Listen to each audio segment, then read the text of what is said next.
wabarakatuh. Oke, masih semangat kan? Belajar, kita berdoa sama-sama ya. Seperti biasa, sebelum berdoa kita bernyanyi. Oke, kita bernyanyi sama-sama ya. 1, 2, 3.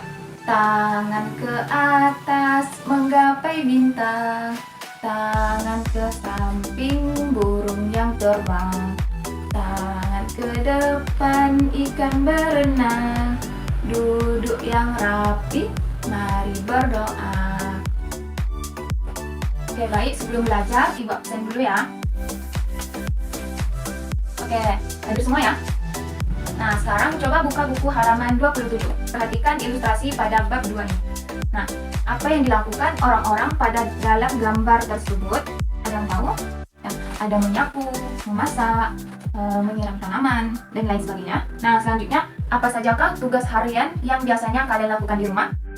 Oke, kalian ada yang menyapu, ada sebagainya, mencuci piring, membantu ibu, dan lain sebagainya. Oke. Nah, selanjutnya di sini ada di halaman selanjutnya ada teks tentang kepala sukulen. Nah, di sini gue baca dulu ya teksnya. Kepala sukulen. Tigor suka menyiram tanaman karena Tigor suka bermain air. Dengan semprotan di tangannya, Tigor dapat membuat hujan. Jika Tigor memutar kepala semprotan ke kanan, Tigor bisa menyemprotkan air lebih jauh. Jika Tigor memutar kepala semprotan ke kiri, air keluar seperti hujan gerimis. Kadang-kadang, Tigor dapat melihat pelangi. Sayangnya, Molen tidak suka. Kucing yang suka membutut Tigor itu takut air. Begitu Tigor menyalahkan keran, Molen segera kabur dan masuk rumah. Baiklah, Tigor bekerja sendiri saja. Rasanya, Tigor ingin menyiram tanaman seharian, apalagi saat cuaca seperti ini. Tentu saja, Inang tidak memperbolehkannya karena halaman akan menjadi becek. Kata Inang, menyiram tanaman secara berlebihan itu membuang-buang air. Itu tidak baik. Tigor beraksi. Dari tanaman berbunga ungu di pojok kiri sampai pojok mangga besar di kanan, semua disiram Tigor. Tigor melakukannya secara sistematis agar tidak ada yang terlewatkan. Tigor hampir sampai di tanaman kecil-kecil punya Kak Tiur. Tiba-tiba, "Jangan, kemarin sudah. Tanaman ini bisa mati kalau sering disiram," kata Kak Tiur. "Kenapa?" Tigor heran. "Ini sukulen. Lihat, daunnya tebal sekali. Ini untuk menyimpan air. Kalau sering disiram, sukulen bisa membusuk." Kak Tiur menjelaskan. "Sukulen? Sukulen? Baru tahu tanaman juga punya suku," sahut Tigor heran. Tigor tahu keluarga mereka bersuku Batak. Tigor dan Kak Tiur bermarga Siregar, mengikuti marga bapaknya. "Kita bersuku Batak dan bermarga Siregar. Tanaman ini bersukulen dan bermarga apa?" tanya Tigor. Kak Tiur tertawa. "Bukan begitu. Namanya memang sukulen, bukan berarti karena punya suku." Tigor ikut tertawa. "Seru juga ya, seandainya tanaman juga punya suku. Ada suku mawar, suku mangga, suku anggrek, dan suku singkong." Kenapa Molen mengendus-endus? Tigor berpikir. Nama kamu juga ada Len? Molen. Bagaimana kalau kamu menjadi kepala suku? Kepala suku Len. Meong, jawab Molen. Nah, dari teks yang tadi ada beberapa pertanyaan yang ingin ibu pertanyakan. Kalau kalian dapat menjawabnya, angkat tangan ya. Oke, soal yang pertama. Mengapa Tigor suka menyiram tanaman? Ada yang tahu? Oke, karena Tigor suka bermain air. Ya, betul. Yang kedua, apakah yang sering dilakukan Tigor saat menyiram tanaman? Oke, membuat hujan. Ya, betul. Dan selanjutnya, sebutkan apakah nama tanaman Kak Tiur. Ya, nama tanaman Kak Tiur itu adalah sukulen. Ya, itu yang namanya ya. Yang keempat, mengapa tanaman Kak Tiur tidak boleh sering disiram? Ya, bisa membusuk. Selanjutnya, siapakah Molen? Nah, ada yang tahu itu? Siapa Molen? Ya, Molen itu adalah kucingnya Tigor. Selanjutnya, siapa yang tidak memperbolehkan tigor menyiram tanaman secara berlebihan? Ya, inang. Nah, inang itu adalah panggilan ibu dalam bahasa Batak. Selanjutnya, ibu ingin membagi kalian beberapa kelompok. Karena kalian ada 20 orang, maka setiap kelompoknya ada 5 orang. Jadi ada 4 kelompok. Nah, coba diskusikan pertanyaan pada halaman 31. Ya, halaman 31. Nanti kalau udah siap masing-masing ketua kelompok kumpulkan. Sudah? Oke. Nah, sekarang coba baca kembali tentang teks kepala sukulen. Nah, di situ kan ada kata yang disorot berwarna kuning. Nah, mungkin kata tersebut baru bagi kalian. Nah, untuk mengetahui makna dari kata tersebut, kerjakan latihan pada halaman 32 di buku masing-masing. Nah, caranya yaitu yang pertama, pasangkan kata dengan arti yang sesuai dengan tepat. Nah, buatlah garis lurus untuk menghubungkannya. Mulailah dari kata-kata yang sulit. Nah, kata-kata tersebut coba kalian masukkan ke dalam buku kamus kalian masing-masing. Udah siap semuanya? Oke, udah siap ya. Nah, sekarang coba buka buku halaman 33. Nah, di situ ada kata yang bercetak kuning. Nah, di situ ada kata kabur. Nah, dalam kalimat pertama itu ada, kalau tidak memakai kacamata, semua tampak kabur bagi Ruli. Oke, kalimat yang kedua, begitu Tigor menyalakan keran, Molen segera kabur masuk rumah. Nah, kata kabur dari dua kalimat ini memiliki arti yang berbeda. Kata kabur dari kalimat yang pertama yaitu tidak dapat melihat sesuai dengan jelas, atau bisa kurang jelas, kurang terang, ataupun kurang jernih karena Ruli tidak menggunakan kacamatanya. Nah, untuk kalimat yang kedua, Tigor menyalakan keran, Molen segera kabur masuk rumah. Nah, berarti berlari cepat, melarikan diri, ataupun menghilang. Nah, kata-kata itu disebut dengan kata homonim.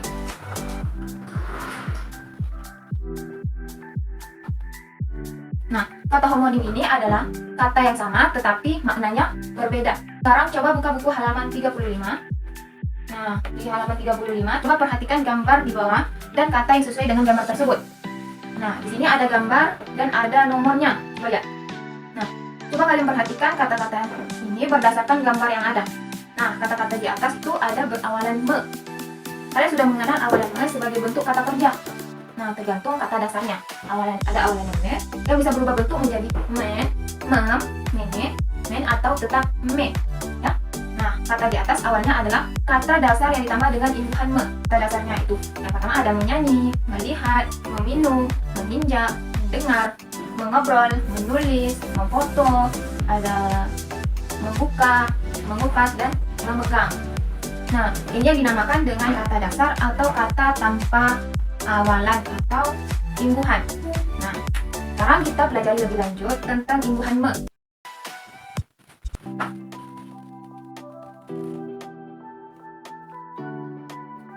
Coba bikin gambarnya dulu ya. Di sini ada awalan me. Di sini kata dasar. Di sini ada kata berimbuhan.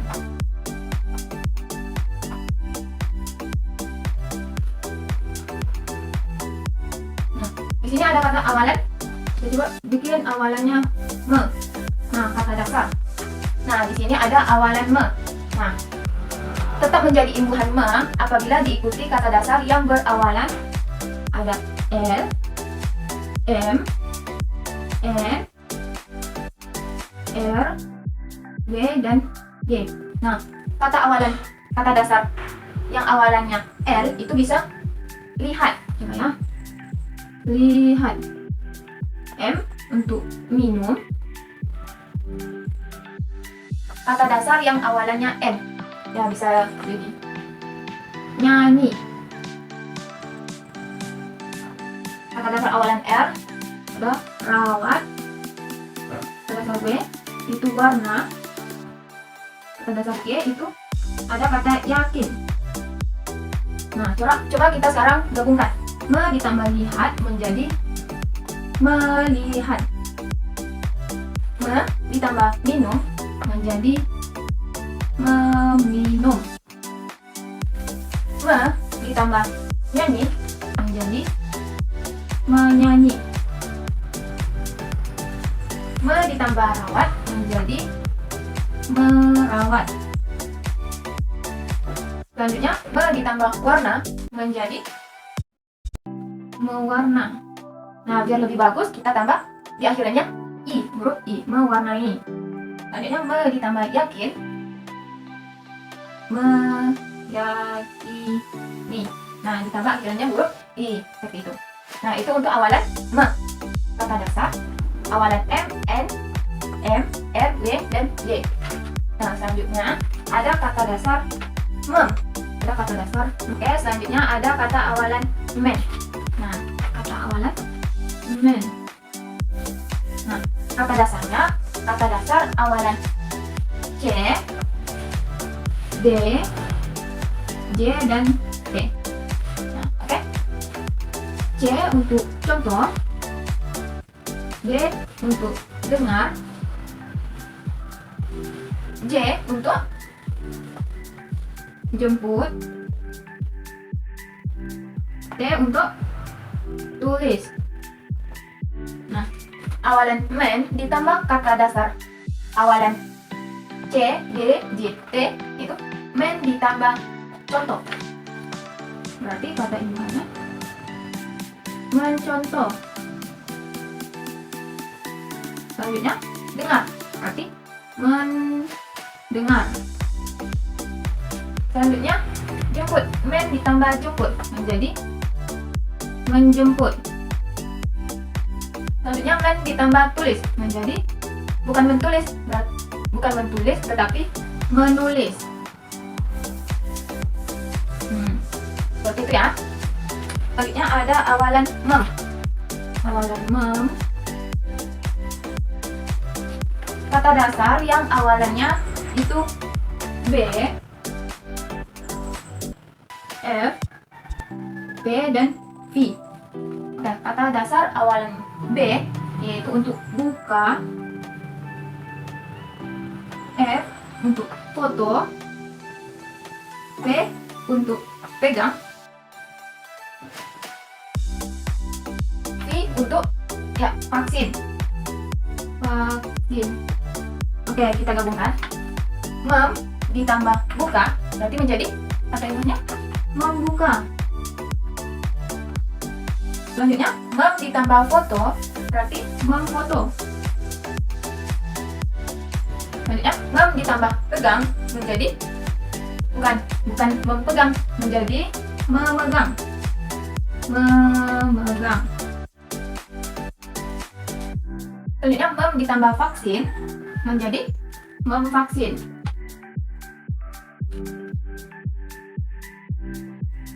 Oke, seperti itu ya. Selanjutnya ada kata meng. Awalannya meng. Awalan meng. Nah, kata dasar yang awalannya A, I, U, E, O. A, I, U, E, O. Setelah itu G, H, dan K. Nah, contohnya A untuk ayun, I kata dasar I untuk injak, kata dasar U undang, kata dasar E ekor, kata dasar O obrol,